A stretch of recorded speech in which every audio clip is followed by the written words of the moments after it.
The caterpillar and Alice looked at each other for some time in silence. At last the caterpillar took the hookah out of its mouth and addressed her in a languid, sleepy voice. "Who are you?" said the caterpillar. This was not an encouraging opening for a conversation.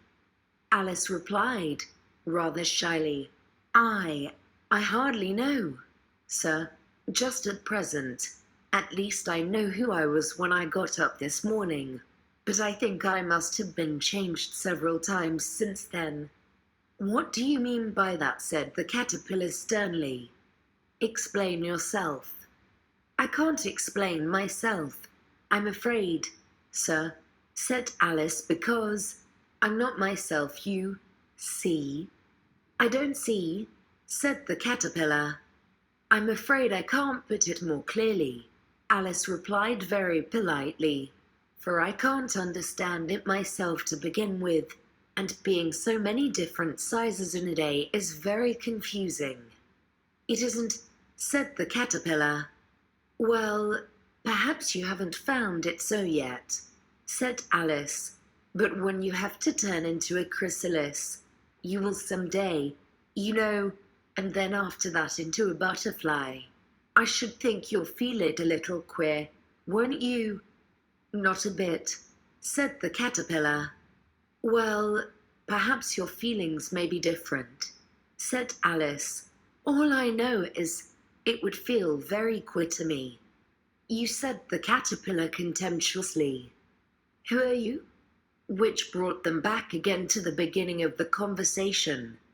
Alice felt a little irritated at the caterpillars making such a very short remarks, and she drew herself up and said, very gravely, "I think you ought to tell me who you are." "First." "Why?" said the caterpillar. Here was another puzzling question, and as Alice could not think of any good reason, and as the caterpillar seemed to be in a very unpleasant state of mind, she turned away. "Come back," the caterpillar called after her. "I've something important to say." This sounded promising. Certainly. Alice turned and came back again. "Keep your temper," said the caterpillar. "Is that all?" said Alice, swallowing down her anger as well as she could. "No," said the caterpillar. Alice thought she might as well wait, as she had nothing else to do, and perhaps after all it might tell her something worth hearing. For some minutes it puffed away without speaking, but at last it unfolded its arms, took the hookah out of its mouth again, and said, "So you think you're changed, do you?" "I'm afraid I am, sir," said Alice. "I can't remember things as I used, and I don't keep the same size for 10 minutes together." "Can't remember what things?" said the caterpillar. "Well, I've tried to say how doth the little busy bee, but it all came different," Alice replied in a very melancholy voice. "Repeat, you're old, Father William," said the caterpillar. Alice folded her hands and began. "You're old, Father William," the young man said, "and your hair has become very white, and yet you incessantly stand on your head. Do you think, at your age, it is right?" "In my youth," Father William replied to his son, "I feared it might injure the brain. But now that I'm perfectly sure I have none, why, I do it again and again." "You're old," said the youth, "as I mentioned before, and have grown most uncommonly fat. Yet you turned a back somersault in at the door. Pray, what is the reason of that?" "In my youth," said the sage, as he shook his grey locks, "I kept all my limbs very supple. By the use of this ointment, 1 shilling the box. Allow me to sell you a couple."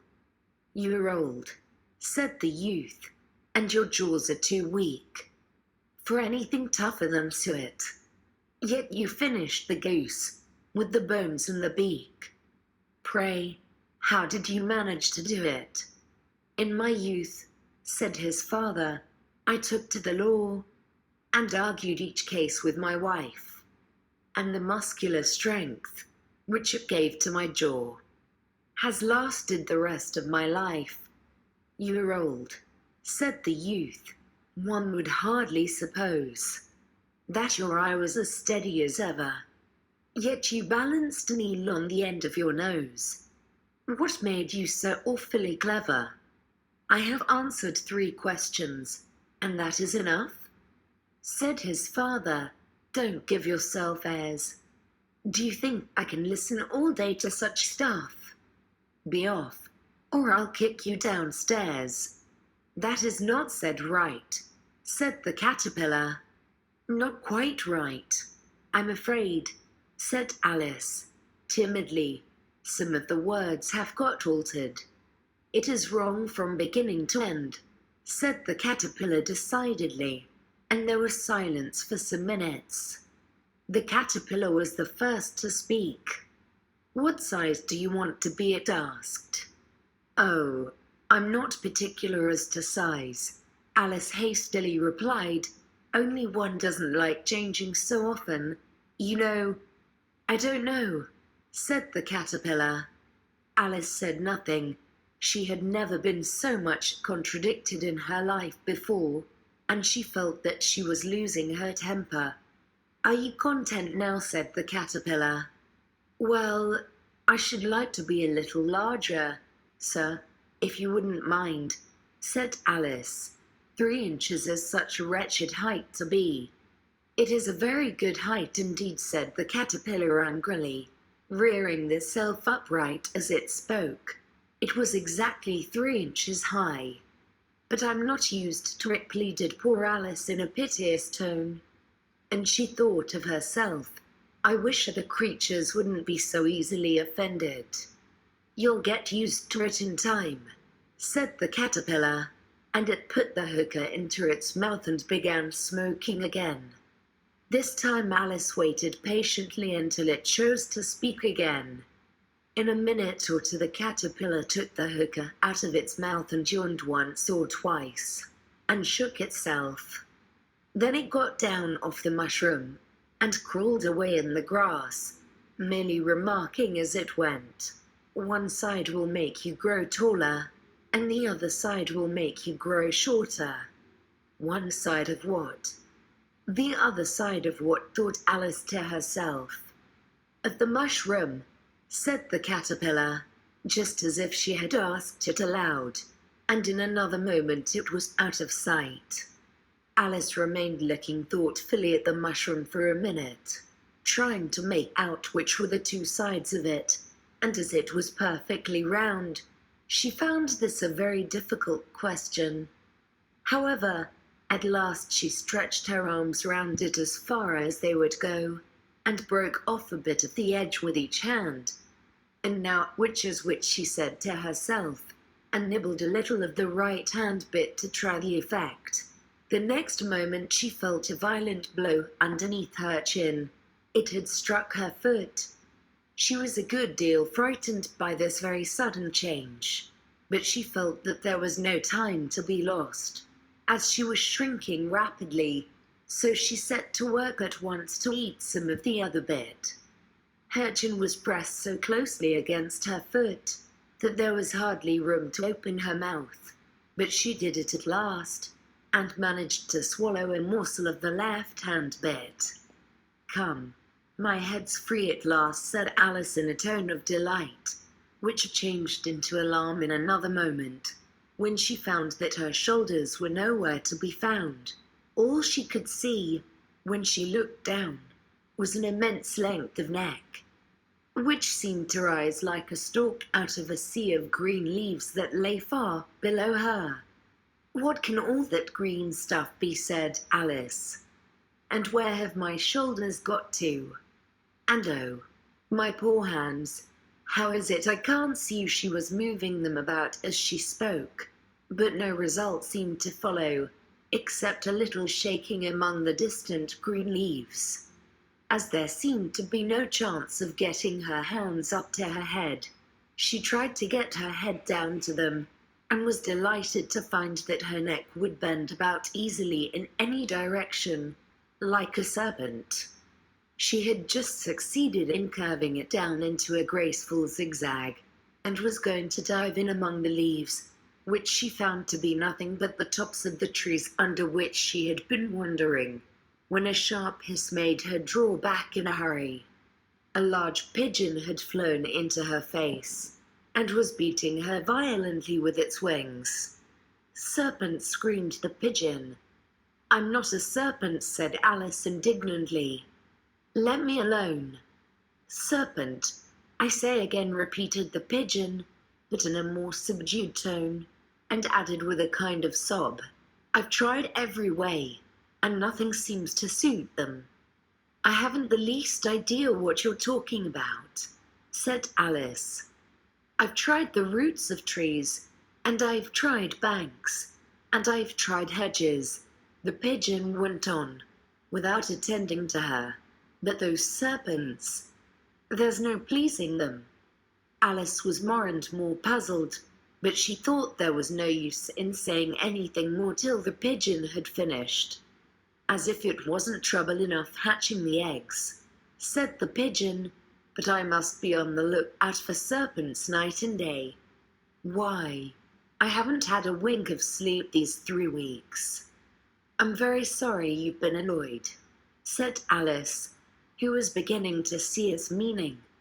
"And just as I'd taken the highest tree in the wood," continued the pigeon, raising its voice to a shriek, "and just as I was thinking I should be free of them at last, they must needs come wriggling down from the sky. Ugh, serpent." "But I'm not a serpent, I tell you," said Alice. I may, well, what you said, the pigeon. I can see you're trying to invent something." I'm a little girl," said Alice, rather doubtfully, as she remembered the number of changes she had gone through that day. "A likely story, indeed," said the pigeon in a tone of the deepest contempt. "I've seen a good many little girls in my time, but never one with such a neck as that. No, you're a serpent, and there's no use denying it. I suppose you'll be telling me next that you never tasted an egg."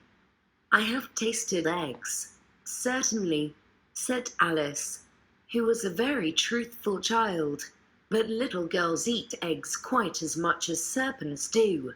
You know—" "I don't believe it," said the pigeon, "but if they do, why then they are a kind of serpent.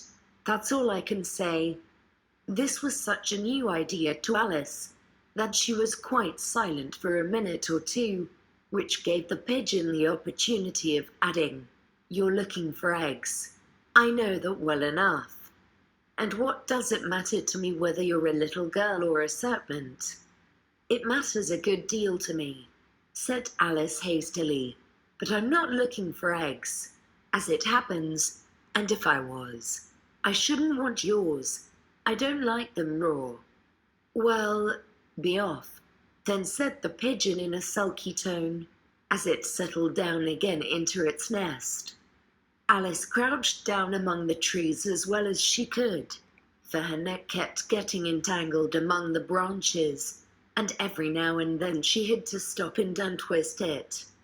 After a while she remembered that she still held the pieces of mushroom in her hands, and she set to work very carefully, nibbling first at one and then at the other, and growing sometimes taller and sometimes shorter, until she had succeeded in bringing herself down to her usual height. It was so long since she had been anything near the right size that it felt quite strange at first, but she got used to it in a few minutes, and began talking to herself, as usual. "Come, there's half my plan done now. How puzzling all these changes are. I'm never sure what I'm going to be, from one minute to another. However, I've got back to my right size. The next thing is to get into that beautiful garden. How is that to be done? I wonder as she said this, she came suddenly upon an open place, with a little house in it about 4 feet high. Whoever lives there, thought Alice, it'll never do to come upon them this size. Why? I should frighten them out of their wits, so she began nibbling at the right-hand bit again, and did not venture to go near the house till she had brought herself down to 9 inches high.